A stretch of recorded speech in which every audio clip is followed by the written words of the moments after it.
Right, good morning again. It's 8 a.m. Second hour of the show. We started off with the press review, looking at the stories from the other media, that is with the print media. Now, in here we're getting with the New Vision and the Daily Monitor.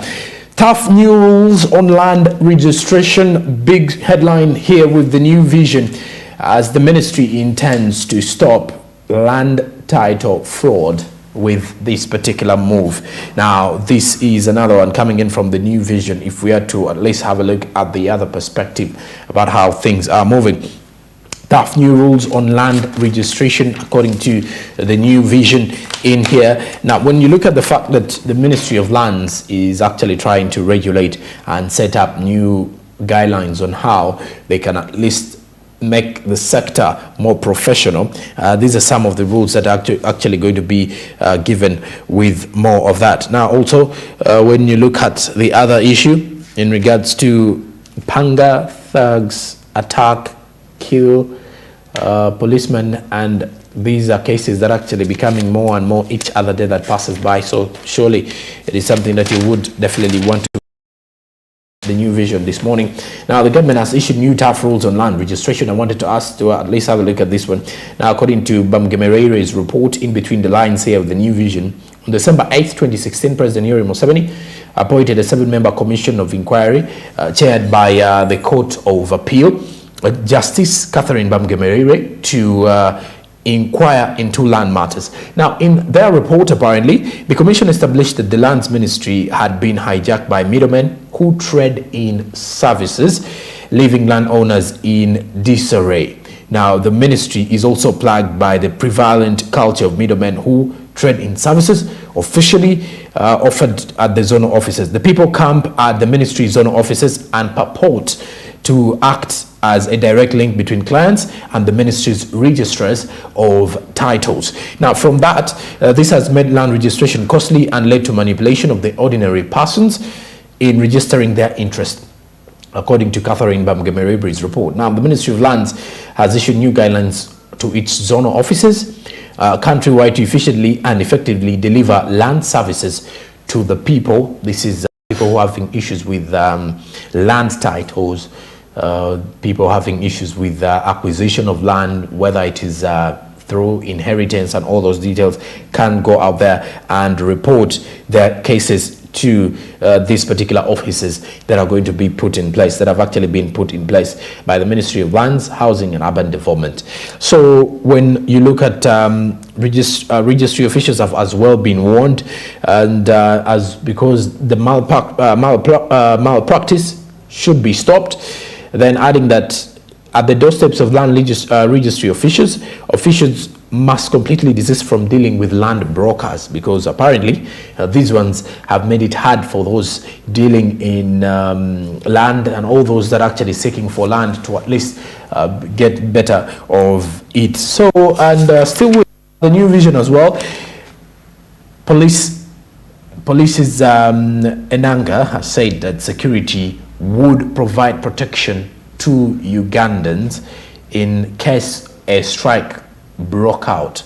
So, and they apparently warned Ugandans against going in for a strike in regards to the issue of on the issue of commodity prices and the strikes that actually happened yesterday in Jinja. So, and then on the other issue also, car robberies planned in prisons. Police has come out to reveal. Yesterday we had a report in regards to the press review as well, in regards to the issue of cars that were actually robbed and found in Kenya, and these ones had a date of 2015, dated back as 2015. They had been lost 2015, but apparently found in Kenya in 2022. So here, according to a report, clearly shows that car robberies are being planned in prisons, in a statement coming in from police in there. So you would see where the developments come from.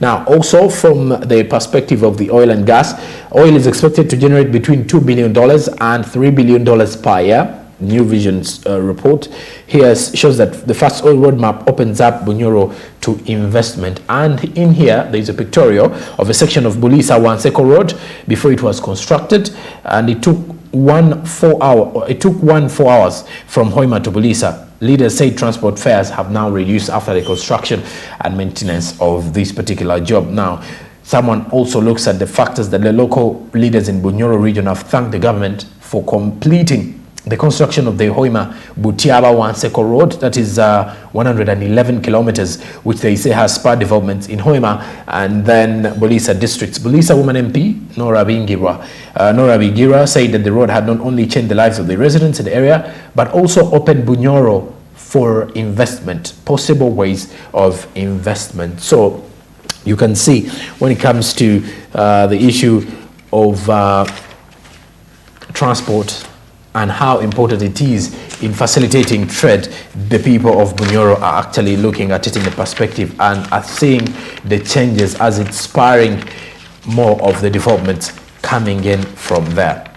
All right, now that is it from the New Vision in regards to business, as we now switch eyes to the Daily Monitor as we look at more of this particular one. Security deployed heavily as fuel demonstrations rocked Jinja yesterday, according to the Daily Monitor.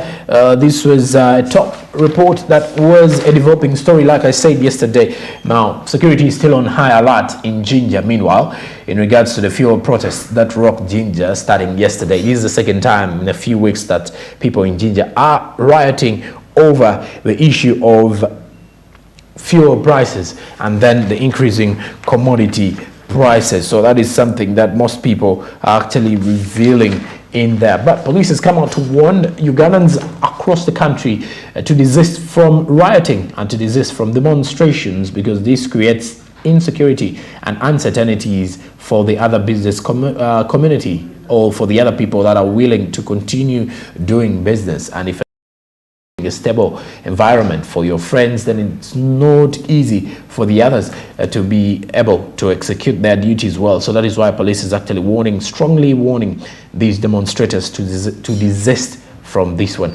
Now, also with the parish development series in the Daily Monitor, Acholi is hopeful that the parish development model will get region out of poverty. Remember, with the parish development model, it is to transfer the Ugandans into the money economy, from the household level into the money economy, to ensure that every Ugandan is into the money economy, with the fact that according to statistics from the Uganda Bureau of Statistics, we are already into, according to the UBOS and the Central Bank, we are already into the middle income status, and that is the best way as the government intends to alleviate poverty. But the program of the PDM is to ensure that all Ugandans get into the money economy. Now, with this particular PDM series, Acholi is hopeful that PDM will get region out of poverty. The PDM is a new government program which is slated to lift more than 3 million peasant households into the money economy. When you look at this particular one with a disbursement summary. Now, if we're to look at the disbursement summary as highlighted by the Daily Monitor, Kitgum has a population of 225,000 people, and then the number of groups or parishes are 54. Then the poverty rate in percentage is 68%. In Agogo, population is 227,000. The number of parishes registered 117, and then the population is 68%. Poverty rate. Now, the poverty rate in Kitgum, Hagago, Pader, and Lamu, as well as Amuru, stands at 68%. Then in Moya, it stands at 67%. In Omoro, it stands at 68%. Then in Gulu, at 68%. That is the poverty rate. So in Kitgum municipality, it stands at 66%. Then in Gulu city, poverty stands at 65%. However, when you look at Gulu city having the Kitgum municipality having the least number of parishes or number of groups registered, as Gulu city has 32, coming in second with the list of the least number of that actually coming in there. So also, lastly, from the New Vision, or rather from the Daily Monitor, in regards to business, as we're summing up more from the press review this morning, to at least give you more of the updates as they're happening away from the other media, but this time around from the print side of view, as Cattle Corridor is cracking under heat of dry spell. That is from a report coming in from Karamoja, as the issue of famine has become an issue in there, and this particular one shows how things are even worse for those dealing in cattle and all that. Now, lastly, top Russian envoy has visited Uganda amid Ukraine war, and key discussions will be over the top as they will be discussing how best it can be done. Now, also there is a study in here regarding face shields which offer little protection against COVID-19 according to research that was filed. All right, let's get going with Smart Means Business this morning. It is still the second hour of the show. Thank you very much for sticking around. Thank you very much for being part of this morning every other day with your morning Kickstarter.